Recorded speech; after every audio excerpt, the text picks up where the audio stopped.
on se retrouve aujourd'hui pour un petit tirage, voilà, voir un peu les messages que les guides souhaitent que je vous transmette aujourd'hui. Il n'y a pas forcément d'intention, voilà.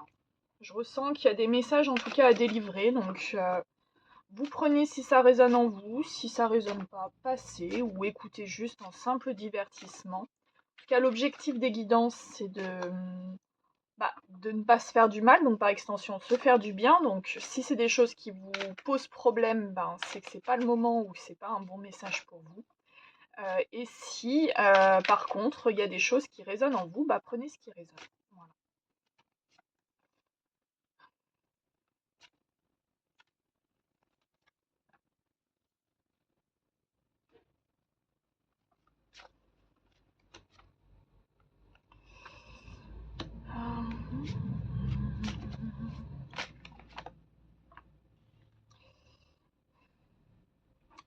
Alors attendez, j'ai besoin de...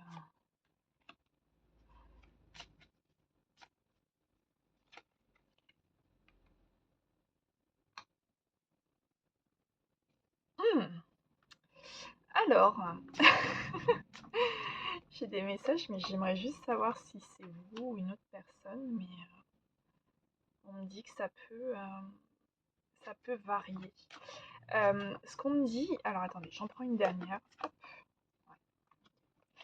Ce qu'on me dit ici, c'est que...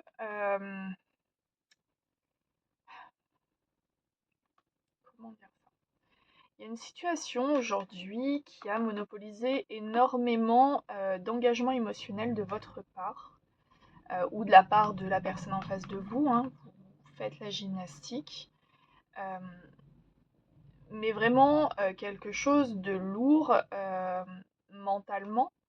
Le 9 d'épée, c'est un peu cette sensation de l'insomnie, des crises d'angoisse, un peu ce côté-là, quoi. Donc on est sur une ambiance quand même qui est gouvernée par un émotionnel dans la contenue, dans la contenue, dans, dans la retenue, voilà, c'est le bon mot. Dans la retenue, malgré un élan de vouloir construire peut-être quelque chose de vrai. Mais ce que j'entends, c'est que aujourd'hui, même s'il y a cette volonté de construire quelque chose de vrai en cohérence avec les sentiments, l'émotionnel, il y a ce sentiment de se faire avoir, en tout cas ce sentiment que si on décide de s'ouvrir, on va forcément se faire abuser, en tout cas ce côté-là. Ce qu'on me dit aussi, c'est que ça, vous en avez conscience qu'il y a peut-être une forme de sabotage de ce côté-là. Et vous travaillez dessus. Alors c'est long et c'est surtout douloureux parce que comprendre ça, c'est aussi comprendre qu'on n'est pas toujours victime, que parfois, eh bien, par nos actions, par nos décisions, on va saboter une relation qui aurait pu être extrêmement positive pour nous. Donc ça, c'est un peu le nœud, le nœud central en tout cas là de ce message. Et ce qu'on me dit, c'est que plutôt que de vous focaliser sur ce qui vous angoisse, essayez de dépasser ça, non pas pour rejeter cet émotionnel-là, mais plutôt en vous laissant guider sur ce qui vous fait du bien.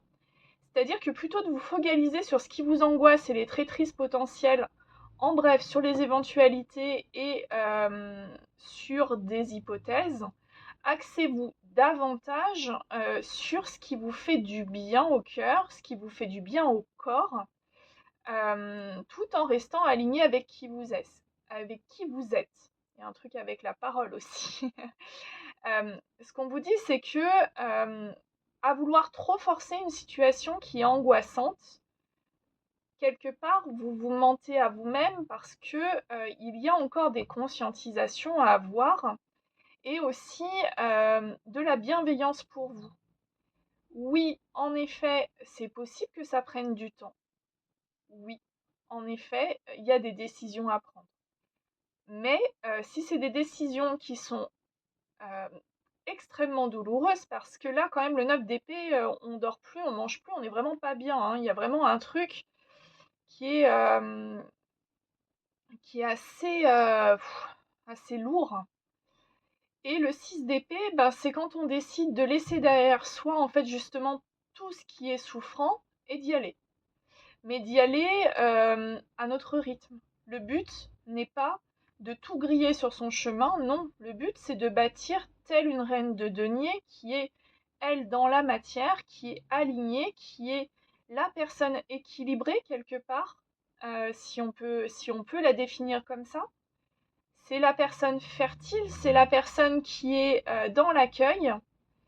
Là où le roi de coupe, lui, sera très facilement submergé par des émotionnels, la reine de denier, je vais y arriver, elle est ancrée dans la matière.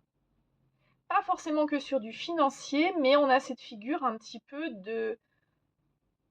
Ouais, en fait, ce qu'on vous dit ici, c'est soyez comme une mère pour vous, quelque part. Okay. Bon, je bois un tout petit peu mon café au passage. Avant qu'il ne soit froid. Désolée pour les bruits si vous avez entendu les bruits de déglutition. Bon, on enchaîne pour voir si c'est un autre message ou si c'est la suite.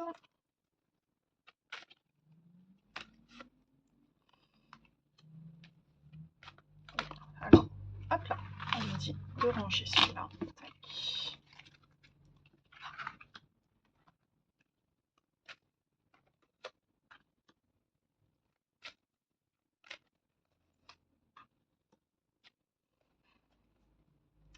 Alors, ici, ce qu'on me dit, c'est qu'il y a une situation que vous gardez à l'intérieur de vous, consciemment, inconsciemment, je ne sais pas, qui nécessite en tout cas de la laisser derrière vous. Parce que c'est une situation qui est souffrante et votre corps commence à en souffrir. Ici, évidemment, je ne parle pas de raisons médicales ou de choses comme ça. Ici, on parle vraiment en tirage énergétique, donc ce qui veut dire qu'en énergétique, quand le corps commence à souffrir d'un déséquilibre énergétique, c'est que tous les autres corps avant ont déjà été entachés quelque part par cette souffrance énergétique. Ce qu'on me dit ici, c'est que ce qui travaille là-dessus, c'est que vous luttez à laisser quelque chose derrière vous, à vous délester d'une situation. Et ça, c'est une situation, du coup, en agissant comme ça, du coup, vous gardez le lien énergétique avec cette situation-là. Et il y a en fait un refus de transformation de ce côté-là.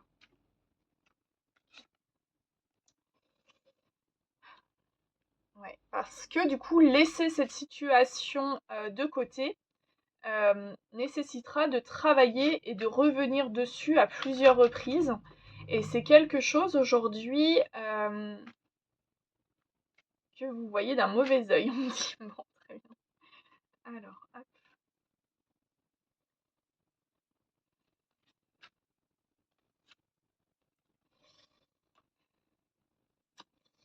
Le travail à effectuer va devenir de plus en plus évident. C'est-à-dire qu'aujourd'hui, on va vous mettre des synchronicités, on va vous mettre des situations qui vont vous permettre de conscientiser que quelque chose que vous gardez dans votre vie n'est pas bon pour vous.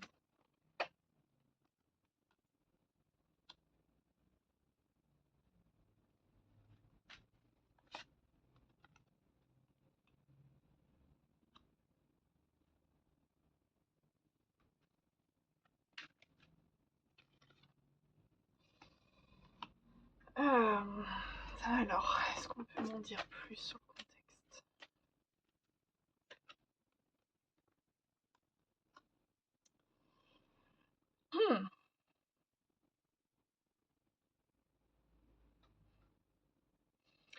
Il y a une situation que vous gardez rattachée à vous qui a, qui a donné énormément de disputes, de cancans, j'entends. Alors après, c'est peut-être lié à une personne de votre famille. En tout cas, ce qu'on me dit ici, c'est que dans votre entourage, une personne alimentant beaucoup de rumeurs, j'entends, de disputes, de jugements, va vous apparaître comme une évidence que la question de se libérer d'un lien, c'est vis-à-vis de ça.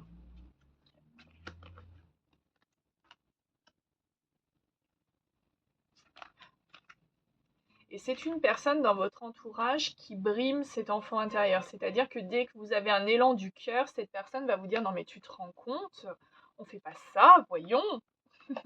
Non, je schématise, mais voilà, en tout cas, c'est une personne dans votre entourage très proche, ici, vu qu'on parle de lignée familiale, qui aura tendance à réfréner tout ce qui vous anime. On est sur une énergie qui va être davantage axée sur ce qu'on dira de toi plutôt que de qui tu es. Ok, bon. Alors, on me dit que le message, c'est ça. Bon, bah écoutez, j'enchaîne les petits messages et puis vous prenez ce qui résonne avec vous et puis vous laissez. Voilà.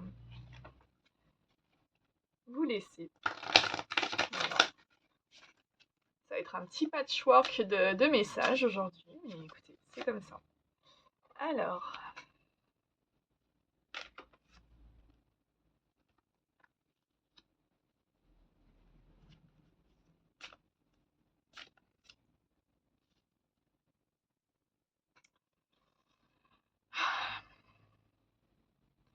Ouais, ici ce que je ressens, c'est que ce qu'on te dit, c'est arrête de vouloir être dans l'ombre des gens. Euh, la lumière, c'est toi. Et la lumière ne peut être dans l'ombre. Euh, ok, j'entends. Ce qu'on me dit, c'est que du coup,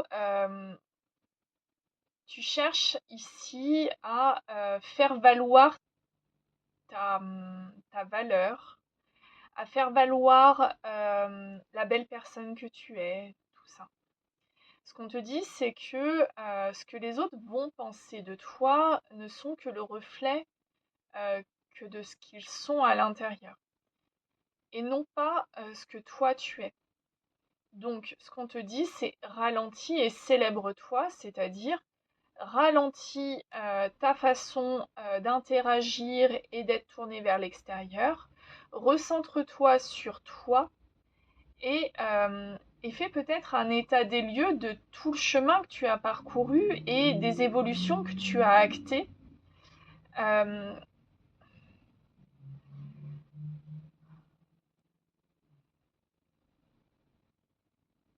ok. Et on me dit que si le décor autour de toi est gris et terne, ça dépend de toi de vouloir y mettre de la lumière et de la couleur. Euh, si des personnes ternissent ton quotidien, est-ce que c'est vraiment une belle chose que de les garder dans ton entourage? Si une personne cherche à éteindre ta lumière parce que tu l'éblouis, est-ce que c'est quelque chose qui est, comment dire, qui est acceptable pour toi? En fait, ici, ce qu'on souhaiterait, c'est que tu te poses des questions sur ton regard à l'autre et ok, bon, j'ai un langage oiseau qui vient, le genou, donc le rapport à l'autre, du coup, peut-être que vous avez des trucs avec les genoux, c'est possible. En tout cas, le rapport du je avec le nous, de savoir en fait ici l'appartenance groupale quelque part par rapport à sa valeur. C'est-à-dire que c'est pas parce qu'on est dans un groupe qu'on a la valeur du groupe, ce n'est pas parce qu'on est isolé d'un groupe qu'on n'a pas de valeur, justement. Enfin, il y a vraiment un côté ici d'identité et parfois de prendre aussi sa souveraineté. Ouais, c'est ça. Avec l'épée de la vérité, c'est-à-dire que du coup, parfois, il faut oser aussi trancher et de dire, bah écoute, moi ce que tu me dis, je l'entends, mais ça ne me convient pas. Euh, Ce n'est pas aligné avec la personne que je suis.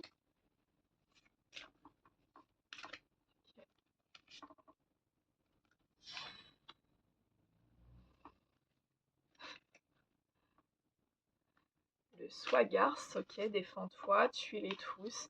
Ouais, il y a une adversité, il y a des gens qui cherchent, alors pas forcément méchamment, hein, mais qui cherchent en tout cas à brimer ta lumière. Euh, c'est des personnes en apparence qui ont l'air vraiment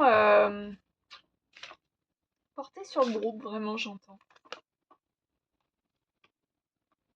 Et il y a une forme aussi de se dire, si je sors, si je dis les choses, si je me montre telle que je suis, on m'acceptera pas.